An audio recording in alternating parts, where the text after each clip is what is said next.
notice you there. Oh, you've caught me red-handed. I was just reading one of the plays by the great bard himself, William Shakespeare. To be or not to be and all that. My name is Nick Dorian, and I would like to welcome you to a very special episode of the Backstage Life. Today, we'll be talking about William Shakespeare.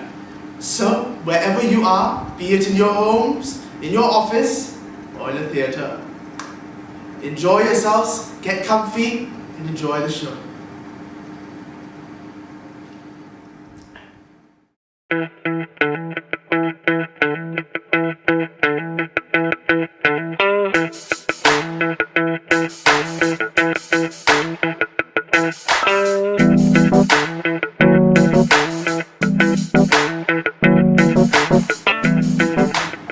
I think I can see you. Yeah, you, the one sitting in front of the PC. Yes, hello. Hi, I'm Nick Dorian and welcome back to the Backstage Live.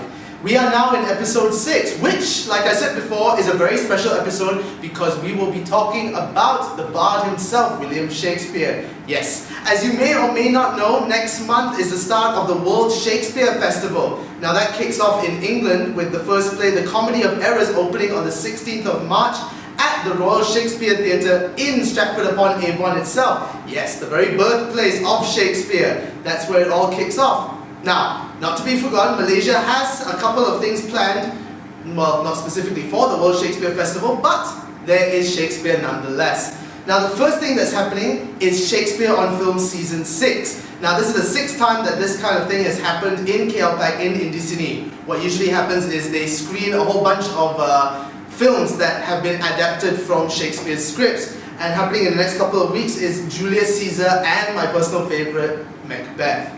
I highly recommend for you guys to go and watch that. And also happening at the end of the month is the Complete Works of William Shakespeare Abridged. Now, the Complete Works of Shakespeare Abridged is a play done by the Reduced Shakespeare Company back in 1980s. And what they do is, it's just 3 men and they perform all 37 of Shakespeare's play within 90 minutes. And this time around it's directed by Joe Hasham and features Charles Donnelly, Kingsley Judd and Gavin Yap.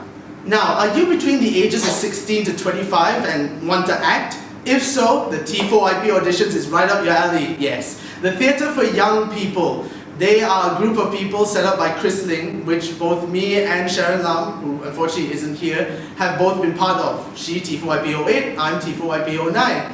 Now, usually they do a Shakespeare play every year, so if you are interested, take a look across the screen right now. All the audition details are there, and trust us when we say you won't be disappointed if you get it. Now, last but not least is Shakespeare Demystified. Shakespeare Demystified started last year. Its aim was to make Shakespeare more accessible to people, make people understand it better. And they first started off with Julius Caesar, and now they're back again this year with The Merchant of Venice. And in the studio with us is none other than 2 of their cast members, Jit Yang and Alfred Loh. Hi. He's there, actually. So yes, this is Jit Yang and Alfred Loh. Thank you. So how are you guys? Good. It's 1 a.m. by the way, should we tell but then it's 1 a.m. It's 1 a.m. 1 a.m. at This night. is possibly the earliest morning shoot we've ever done ever. Yes. So yes, what is Shakespeare Demystified? Explain a little bit about Shakespeare Demystified. Shakespeare Demystified, I just joined this year. Okay. So what they did last year and what we are doing this year is we are trying to demystify, bring Shakespeare's plays down to an understandable, simple level. Because Shakespeare, everybody's like, oh, Shakespeare, it's elite, it's snobbish, very difficult to understand. But we're just trying to say it's not. It's simple stories with simple characters. Everybody can understand. That is our aim and our purpose, and we are failing horribly. No, we're not failing horribly. We'll be prepared for Wednesday. Yeah, we will. But yeah, there's just a lot of challenges, especially with this round of Merchant of Venice, and it's always good to have challenges, no matter how daunting or confronting they are. But it's good stuff. So, what's different with Shakespeare Demystified? Is it like a normal Shakespeare play, or have you dumbed it down for people? What's it like? Who dumbed it down? Elite. Someone is Shakespeare. No. Yeah, it's not a normal performance. It is. It's an awesome performance. Yeah, it's not. Yeah, because a play is just a play. This time around we have a narration.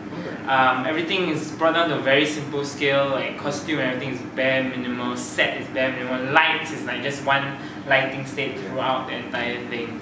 Back in Shakespeare's time, that's how they used to do shows. They used to do shows in the daytime because at night no one couldn't see anything unless you had torches and burned stuff down. They had simple sets because they had touring companies which relied on putting on a lot of shows for a lot of people as their livelihood, which is not so much the case today. Nowadays, you just release a sex tape and get really rich. I notice you're looking at the camera. Why supposed to look at the camera? I don't Look know. at Dorian. I'm I was also getting very confused. Yeah. This is backstage lighting. Now, also something that people should know is that you don't actually have one director. You all direct yourself, right? Yes, ensemble directing. How is that like? That is difficult. It is challenging. For me, I think I don't know because I'm interested in directing myself, and doing this gets me to work on the craft of directing as well. I think for me, the role of an actor and director are both very intertwined. If you've tried directing or if you've tried acting, you will have an interest somewhat in the other, and it really enhances your information. But there's also like when you are doing a scene and it's a scene where not everyone's involved, then it's literally like an actor's treasure trove because you have input coming in from so many directions and you're like, oh wow, all these things that I would have never thought of before. But at the same time, there's also we one of our biggest challenges is analysis paralysis or options paralysis, where you literally have so many options and you really want to decide which one's the best one to pick to appease yourself, but also to appease the flow of how the scene is going and how the play is going so far, and other people's inputs and opinions, and so it's challenging. Yeah. That's good.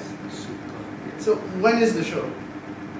We've got a preview next Wednesday, which is the 29th. Which is actually this Wednesday.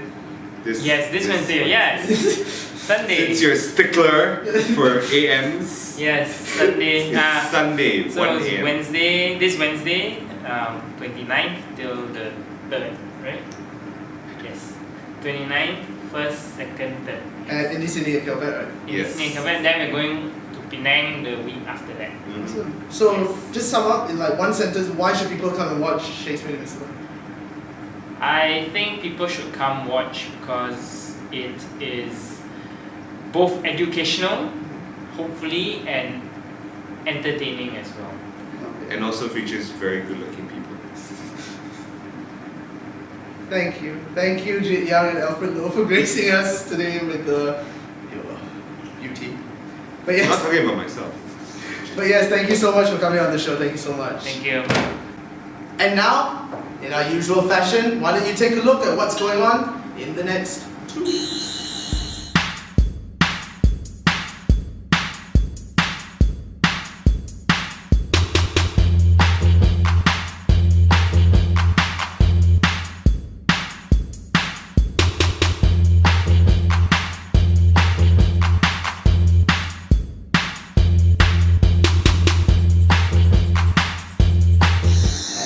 And that concludes our show for today. Thank you so much for watching. Sharon again apologizes for not being here, but she should be back by our next episode after her recuperation from Boom. The play, not anything else. But yes, thank you so much again for watching, and if you want to learn more about Shakespeare, go ahead.